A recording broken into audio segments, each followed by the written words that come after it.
Tem uma coisa que ninguém te fala sobre florestas fechadas, longe de sinal, longe de estrada, longe de qualquer pessoa.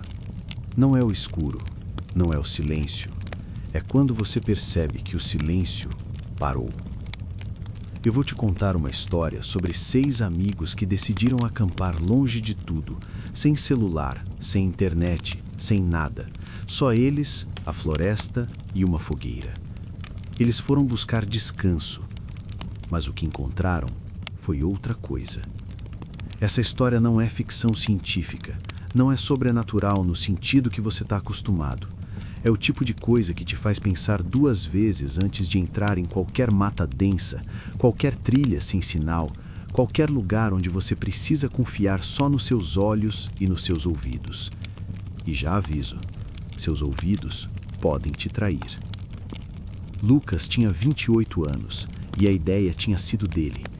Ele sempre foi assim, o cara que organiza, que convence, que diz vai ser incrível e a turma acredita. Tinha um jeito nele de fazer qualquer coisa parecer aventura. Quando ele ligava para marcar alguma coisa, a galera já sabia que ia ser diferente. Não porque ele fosse louco ou impulsivo, mas porque ele acreditava de verdade em cada plano que fazia. E esse jeito de acreditar contaminava todo mundo ao redor. Eram 6 no total: Lucas, Daniel, Sofia, Ana, Marcos e Rafael. Amigos de anos, o tipo de grupo que não precisa de motivo para se reunir, só precisa de uma ideia e uma data. Cada um com sua personalidade, cada um com o seu papel não escrito dentro do grupo. Lucas organizava, Daniel questionava, mas acabava topando. Sofia documentava tudo, com câmera ou celular.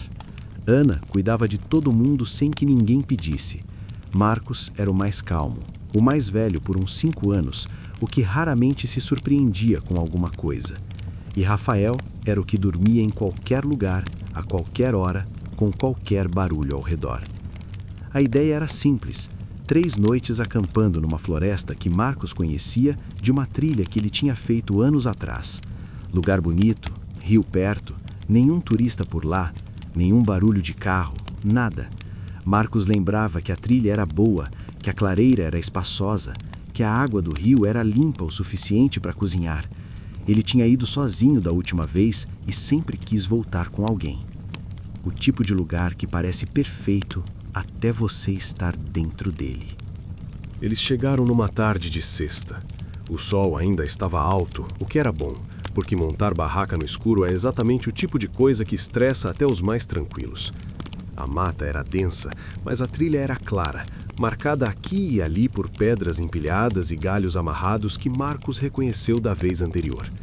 Eles montaram as barracas numa clareira perto de uma pedra grande que fazia às vezes de mesa, acenderam a fogueira antes de escurecer e passaram a primeira hora rindo.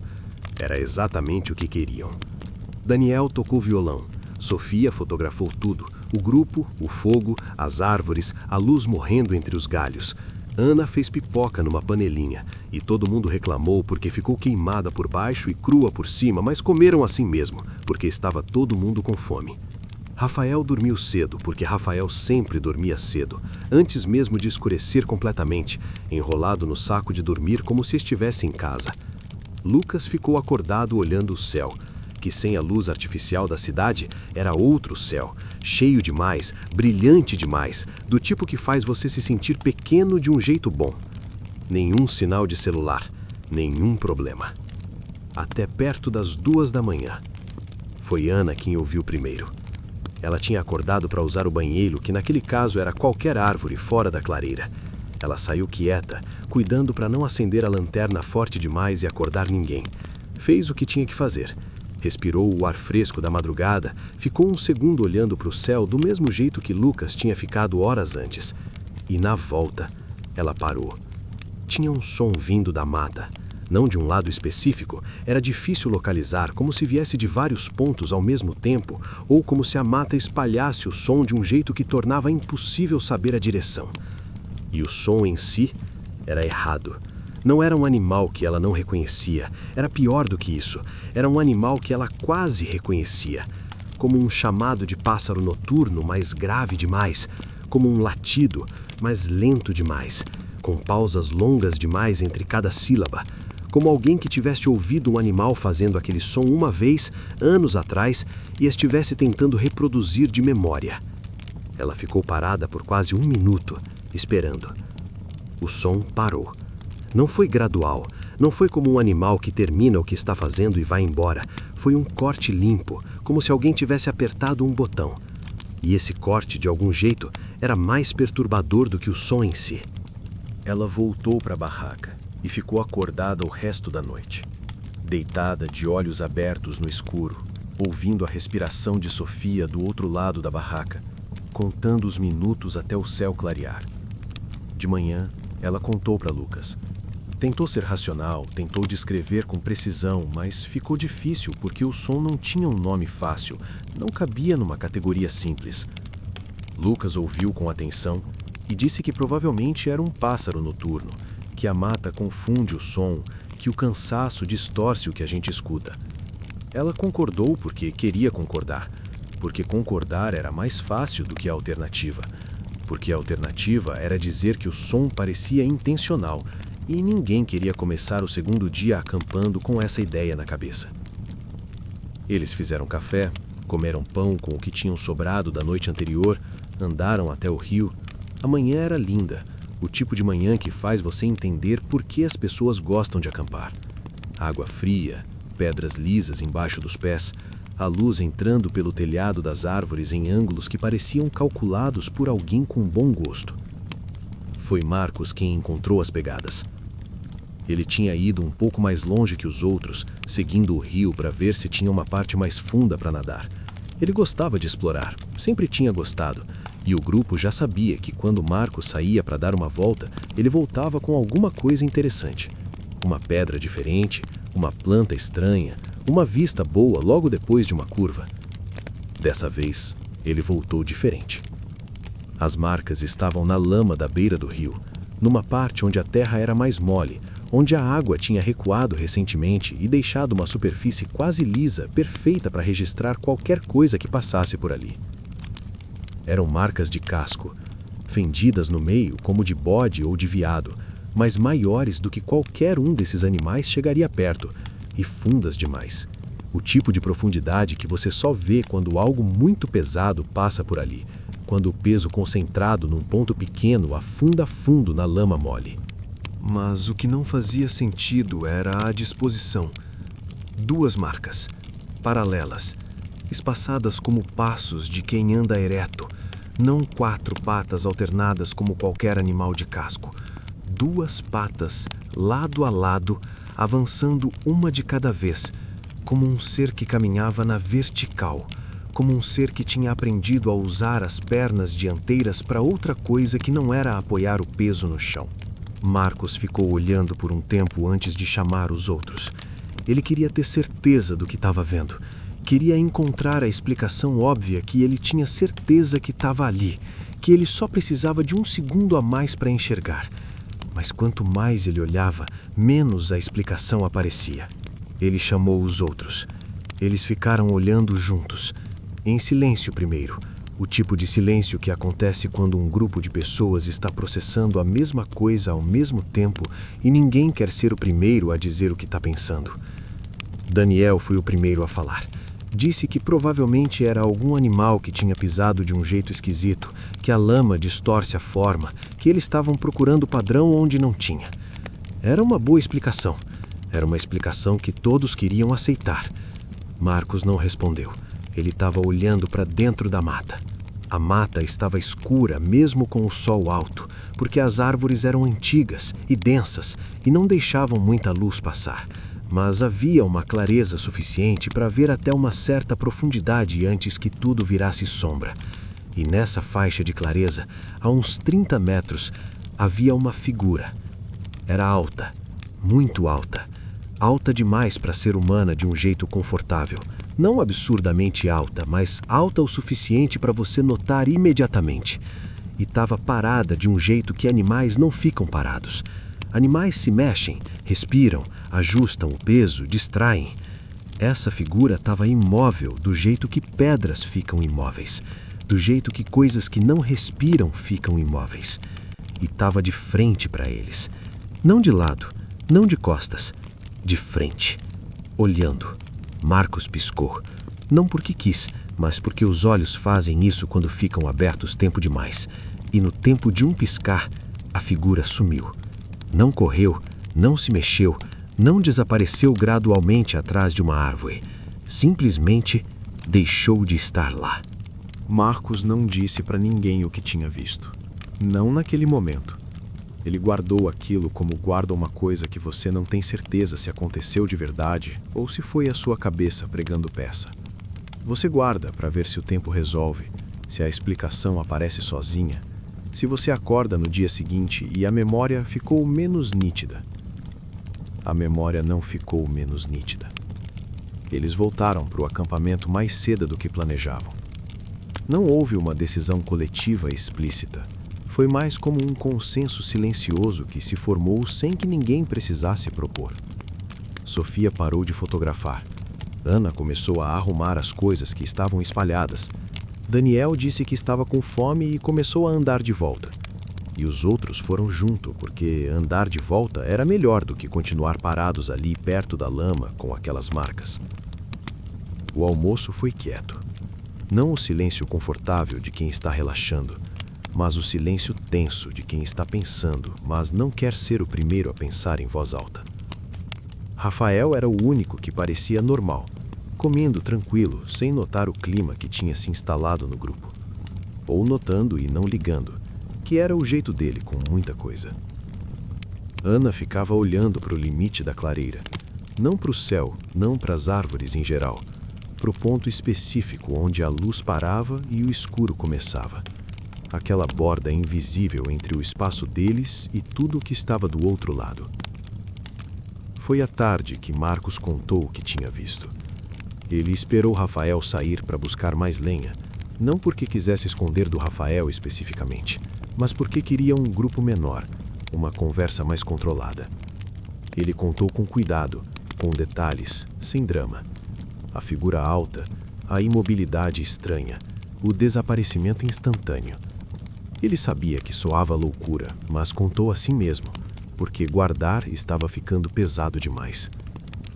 A reação foi exatamente o que ele esperava. Desconfiança educada, piada nervosa, uma tentativa de desconversar. Lucas disse que era algum galho numa posição estranha, que a luz da mata faz isso, que a gente vê formas onde não tem. Daniel disse que talvez fosse alguém de outro acampamento, algum outro excursionista que tinha assustado com eles e saído rápido. Mas Sofia disse uma coisa que ninguém esperava. Ela disse com voz baixa, como se tivesse precisado de coragem para falar. Eu também vi. Ontem à noite, quando fui pegar água. Achei que estava com sono. Achei que tinha sido sonho. O silêncio que veio depois foi diferente dos outros silêncios do dia. Era um silêncio que pesava, que tinha textura. E então Ana disse: o som que eu ouvi de madrugada não era um pássaro. Ninguém respondeu a isso. Eles decidiram ir embora no dia seguinte cedo. Não houve debate longo, não houve resistência. A decisão foi quase automática, como se todos já estivessem pensando nisso e só precisassem de alguém para dizer primeiro. Dormiriam mais uma noite, arrumavam tudo de manhã e saíam assim que clareasse. A trilha de saída era conhecida, tinha sido a mesma da entrada, marcada em pontos específicos por Marcos na vinda. Eles conheciam o caminho. Era um plano simples. Só que a floresta não estava com planos simples. Eles acordaram antes do sol e começaram a andar sem café da manhã, sem conversa, mochilas nas costas, lanternas na mão, o grupo compacto, cada um próximo o suficiente do outro para ouvir a respiração do vizinho. 1 hora depois, Marcos parou. Os outros pararam junto. Lucas ia perguntar o que era, mas viu a expressão de Marcos e ficou quieto. Marcos estava olhando para a esquerda, para uma árvore específica. Casca mais clara do lado que pegava mais luz. Galho quebrado em forma de Y a uns 2 metros do chão. Ele tinha visto essa árvore antes. Tinha marcado essa árvore na vinda, mentalmente, como referência. E agora estava vendo ela de novo, depois de 1 hora andando na direção contrária. Eles tinham andado em círculo. Tentaram de novo, com mais atenção dessa vez, prestando mais cuidado nas bifurcações, marcando árvores com fita que Sofia tinha na mochila. Andaram 40 minutos e encontraram a primeira fita que tinham colocado. Tentaram uma terceira vez, numa direção completamente diferente, quase perpendicular às outras. 80 minutos depois, a pedra em formato de triângulo que ficava a uns 100 metros do acampamento apareceu à frente deles. A bússola de Marcos girava, não muito, não de um jeito óbvio, mas o suficiente para que o norte não fosse confiável, para que qualquer navegação baseada nela fosse levemente torta o suficiente para fechar um círculo sem perceber. Eles pararam, se olharam. Ninguém disse nada por um tempo. Daniel foi o primeiro. Disse que provavelmente era interferência magnética, que algumas formações rochosas fazem isso, que não era impossível. Lucas disse que iam tentar subir numa árvore alta para ver se conseguiam se orientar pelo sol ou por alguma referência visual acima da copa. Marcos disse que o sol estava encoberto, que não tinha referência boa. Rafael disse que estava com fome e perguntou se não dava para comer alguma coisa antes de continuar. Ninguém riu, mas de outro jeito teria sido engraçado. Eles tentaram mais 2 vezes, em silêncio, com determinação, sem entrar em pânico. Mas cada tentativa terminava no mesmo lugar, ou num lugar que reconheciam de antes. O tronco caído com musgo verde, a bifurcação com a pedra lisa no meio, a clareira onde tinham acampado. O sol estava caindo. Andar na mata, no escuro, sem orientação confiável, era pior do que esperar o dia. Eles acamparam de novo, sem montar as barracas direito, sem fazer fogueira de verdade, sem comer muito. Só pararam, porque continuar era gastar energia sem ir a lugar nenhum. Ninguém dormiu. A segunda noite foi quando a coisa ficou diferente de tudo que eles podiam racionalizar. Lucas acordou porque ouviu Sofia chamando ele pelo nome. Voz clara, reconhecível, do lado de fora da barraca, a uns 20 metros na direção da mata. Não era um grito de socorro, era uma chamada normal, como quando você chama alguém numa casa. Lucas? Só isso. Uma vez e depois outra um pouco mais longe. Ele saiu sem pensar muito, porque era a voz de Sofia e Sofia estava pedindo alguma coisa. Andou até a beira da clareira. Não tinha ninguém. Ficou parado, chamando o nome dela. Nada. Voltou para a barraca e encontrou Sofia acordada dentro dela, sentada, olhos grandes, que disse imediatamente: "Eu ouvi você me chamando do lado de fora." Nenhum dos dois tinha saído. Nenhum dos dois tinha chamado ninguém. Ficaram sentados em silêncio, olhando um para o outro por um tempo longo. Na madrugada, Daniel acordou Ana do mesmo jeito. Voz dele, inconfundível, chamando o nome dela lá fora, urgente, mas não em pânico. Ela saiu correndo e encontrou Daniel dentro da barraca dele, que tinha acordado com ela gritando o nome dele ao sair. Rafael não acordou com nada. Rafael dormia igual pedra. Eles passaram o resto da noite sentados juntos em volta dos restos da fogueira. 5 deles, sem dormir, sem falar muito. Quando alguém tentava começar uma explicação, ela morria no meio, porque não havia explicação que chegasse até o fim sem encontrar um buraco que não fechava. O som voltou de madrugada, mais perto dessa vez, mais longo, e havia nele qualquer coisa que não tinha antes, uma variação, uma tentativa de melodia, como se estivesse aprendendo, ajustando, ficando melhor no que quer que estivesse fazendo. Ficando melhor em soar como eles. Na terceira manhã, Rafael desapareceu. A barraca estava aberta, o zíper puxado sem pressa, como alguém que saiu normalmente. O saco de dormir estava vazio e frio, o que queria dizer que fazia tempo que ele tinha saído. A lanterna dele estava lá dentro, o celular e as botas, o que era o detalhe que travou todo mundo, porque ninguém sai para andar numa mata no escuro descalço. Ninguém faz isso voluntariamente. Eles gritaram o nome dele por horas. Vasculharam a clareira em ondas crescentes, cada rodada um pouco mais fundo na mata, cada rodada terminando sem nada. Foram até o rio, foram até as pegadas que ainda estavam lá, agora com outras marcas ao redor, menores, que poderiam ser botas, mas que ninguém queria analisar demais. Nada de Rafael. Lucas queria continuar procurando. Marcos disse que precisavam tentar sair antes que escurecesse. Daniel ficou em silêncio ouvindo os dois sem se posicionar. Sofia chorou quieto. Ana ficou parada de pé, olhando para o nada, com aquela expressão de quem está processando uma informação que o cérebro se recusa a aceitar. Eles ficaram, não por decisão, mas por incapacidade de decidir. E quando o sol foi embora, eles acenderam o que restava do material de fogueira e ficaram juntos no círculo de luz, sem dormir, ouvindo a mata ao redor. Na tarde do quarto dia, Rafael voltou.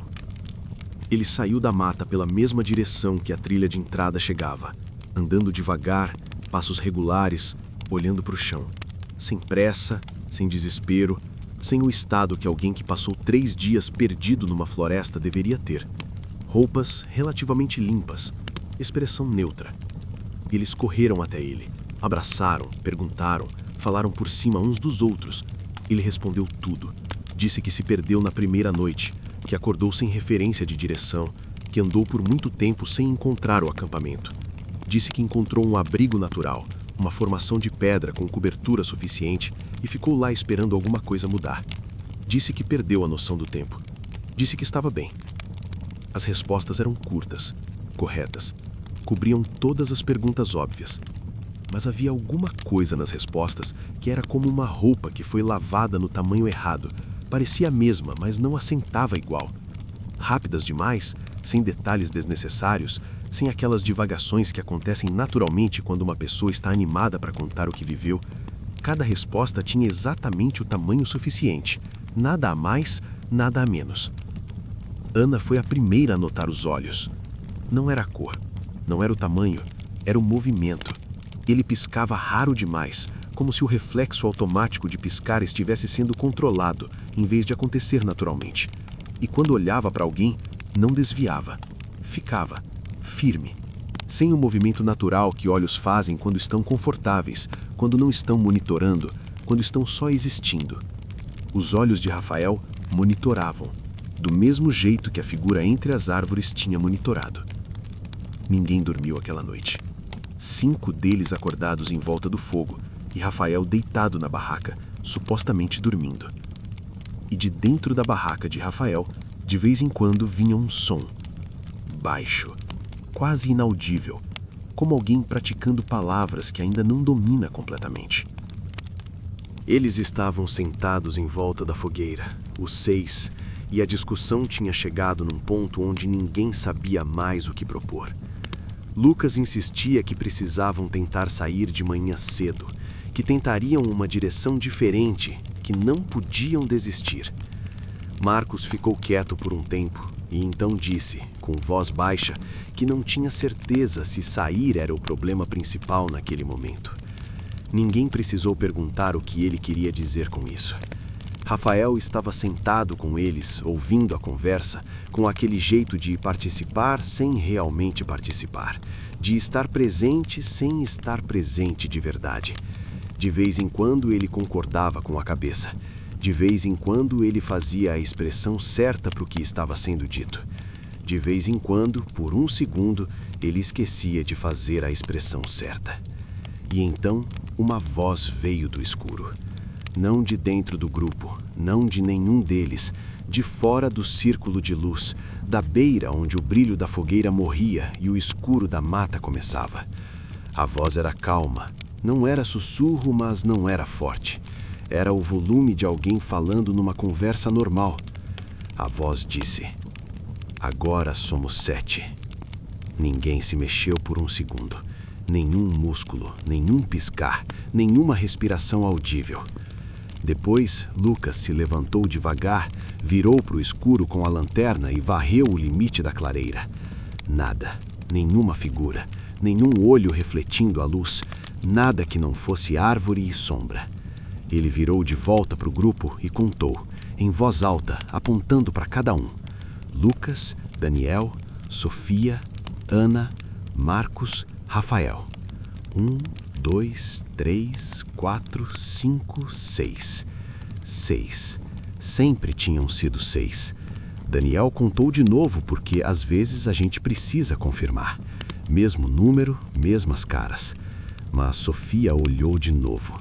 E quando ela contou, devagar, com cuidado, olhando para cada rosto e esperando antes de ir para o próximo, o número não fechou em 6. Eles tentaram de novo, e de novo, cada um contando por sua vez em silêncio. E o número oscilava. Às vezes fechava em 6, e você olhava para o grupo e via 6 rostos conhecidos. Mas quando você tentava contar mais uma vez, de outro ângulo, começando por outra pessoa, o número chegava em 7 antes de você esperar. E o que tornava aquilo de um jeito específico e insuportável era que quando você olhava de frente para qualquer pessoa do grupo, era alguém que você conhecia. Era o Lucas, a Sofia, o Daniel, a Ana, o Marcos, o Rafael. Cada um individualmente era reconhecível, familiar, mas o total não fechava. Como uma conta de matemática simples que deveria dar 6 e continuava dando 7 sem que você conseguisse encontrar o erro. Ana começou a chorar sem perceber. Não era um choro de desespero. Era o tipo de choro que o corpo faz quando a mente encontra algo que ela não tem ferramenta para processar. Rafael estava sentado, olhando tudo isso, com aquela expressão calibrada, naquele silêncio de quem está observando sem ter pressa de se manifestar. Foi Marcos quem falou. Ele tinha ficado quieto mais do que todos durante aquela última hora, e quando ele começou a falar, a voz saiu num tom que os outros não tinham ouvido nele antes. Não de medo, de reconhecimento. Como alguém que estava tentando lembrar de algo que tinha ficado guardado por muito tempo num canto da memória que a vida adulta não costuma visitar. Ele disse que a avó dele contava uma história, que ele tinha ouvido quando criança, quando ainda morava com ela, nas noites em que ficava acordado até tarde ouvindo ela falar. Ela era do tipo que sabia muita coisa sobre o mundo invisível, não do jeito místico e exagerado, mas do jeito quieto de quem cresceu perto da mata e aprendeu a respeitar o que a mata tinha dentro. Ele nunca levou muito a sério. A gente não leva a história de avó a sério até o dia que precisa. A avó de Marcos chamava de homem-bode. Ela nunca descreveu a aparência com detalhes. Dizia que variar de forma era parte do que ele era, que tentar fixar uma imagem era perda de tempo porque ele não tinha imagem fixa. Mas havia características constantes. Ele era alto, mas não do jeito que assusta à primeira vista. Alto o suficiente para você notar e sentir que tem alguma coisa levemente errada, mas não tão alto que você perceba de cara o que é. Ele ficava parado onde havia cobertura, onde a luz era ruim, onde você precisava olhar com mais atenção para enxergar. E quando você olhava com atenção, ele sumia. E o que ele fazia, segundo a avó, era uma coisa simples e muito mais assustadora do que qualquer violência direta. Ele copiava. Começava pelos sons. Sons de animais, de pássaros, de coisas que você esperaria ouvir numa mata, mas sempre errado por 1 milímetro. Sempre com algum detalhe fora, alguma coisa que fazia você parar por um segundo e pensar: isso não estava certo, antes de continuar andando. Era um jeito de calibrar, de aprender o vocabulário do lugar antes de começar a usá-lo. Depois passava para as vozes. Vozes de pessoas do grupo, chamando uns aos outros por nome, com a entonação certa, no volume certo, pela razão certa. A avó dizia que ele precisava de tempo para isso, que não era imediato, que ele ouvia por horas antes de tentar imitar. Que cada voz que ele copiava ficava mais precisa do que a anterior. Que o objetivo das vozes era separar, tirar uma pessoa do grupo, levá-la para longe da luz e da companhia, deixá-la sozinha na mata fechada por tempo suficiente. Marcos parou, respirou, continuou. A avó dizia que quando ele ficava com alguém sozinho por tempo suficiente, ele não matava, pelo menos não do jeito óbvio. Não havia corpo, não havia sangue, não havia sinal de luta. A pessoa voltava, sempre voltava, mas com alguma coisa faltando e alguma coisa diferente no lugar. Algo que a avó chamava de trocar o miolo. Não o corpo inteiro, não a memória, não o nome. Algo menor e mais difícil de nomear. a parte que faz uma pessoa ser ela mesma de dentro para fora, a parte que pisca sem pensar, que se distrai quando não precisa estar atento, que fica desconfortável quando alguém olha por tempo demais. A pessoa voltava certa por fora, errada por dentro. E o sétimo, disse Marcos, era o sinal de que ele estava pronto para o próximo. A avó não explicava direito o que era o sétimo, se era ele mesmo se inserindo no grupo, se era um fragmento do que tinha ficado das pessoas que ele tinha levado antes, se era alguma coisa que a mente humana não tem palavra para nomear. Só que quando o grupo começava a contar e o número não fechava direito, quando aparecia alguém a mais sem que ninguém conseguisse apontar quem era o extra, era porque ele estava escolhendo o próximo. O silêncio depois disso durou mais do que qualquer silêncio da noite anterior. E então Rafael virou para Marcos. Devagar, com aquele pescoço que girava um pouco certo demais, com aqueles olhos que piscaram 2 vezes seguidas no mesmo intervalo, como se tivesse aprendido a fazer aquilo observando alguém. E disse, com a voz dele, quase perfeita. Sua avó contava histórias muito boas. Ele sorriu, do jeito certo, com os músculos certos do rosto, mas demorou 1 segundo a mais do que deveria para acontecer. E foi esse segundo que quebrou tudo. Eles correram. Não houve decisão, não houve troca de olhares, não houve ninguém dizendo, vamos. Foi reação, pura e imediata, como se por um instante todos tivessem entendido a mesma coisa ao mesmo tempo, sem precisar colocar em palavras. Lucas se levantou primeiro, mas os outros já estavam se movendo antes mesmo de perceber. Correram pelo escuro com as lanternas tremendo nas mãos, a luz cortando pedaços desconexos de troncos, raízes e chão irregular, sem direção, sem plano, sem qualquer tentativa real de se orientar. Só longe. Longe da clareira, longe da fogueira, longe de Rafael e do sorriso que não tinha chegado nos olhos. Em nenhum momento ouviram passos atrás deles, nenhum galho quebrando, nenhuma respiração que não fosse a deles, nenhuma voz chamando por nome. E isso era pior, porque dava a sensação de que não havia necessidade de correr atrás. Quando o céu começou a clarear, eles estavam numa estrada. Asfalto sob os pés, uma linha branca desbotada na lateral e aquele cheiro diferente de lugar aberto, como se o mundo normal estivesse ali, esperando por eles o tempo todo. Eram 5. Ninguém comentou. Ninguém perguntou quem estava faltando. E esse foi o primeiro sinal de que alguma coisa ainda estava errada. Dias depois, já em casa, Lucas tentou lembrar. Sentado sozinho, em silêncio, ele fechou os olhos e tentou listar os nomes, um por um, do mesmo jeito que fazia antes de dormir, quando queria organizar a cabeça. Lucas, Daniel, Sofia, Ana, Marcos. Ele parou. Não porque tinha terminado, mas porque havia um espaço ali que ele não conseguia preencher. Não era que ele tivesse esquecido um nome específico. Era pior do que isso. Era como saber que existe uma palavra na ponta da língua, mas perceber que a língua não alcança aquele lugar. Depois disso, ficou difícil reunir todos. Sempre havia um motivo. Sempre alguém que não podia. E ninguém conseguia dizer exatamente quem era esse alguém.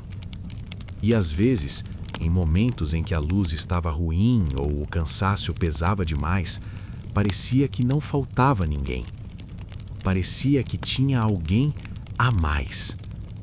E de vez em quando o telefone toca à tarde da noite e não há resposta do outro lado, dá para ouvir uma respiração baixa, controlada demais para ser natural. E depois de alguns segundos, uma voz conhecida tenta acertar o tom. Alô? Quase perfeita. Quase.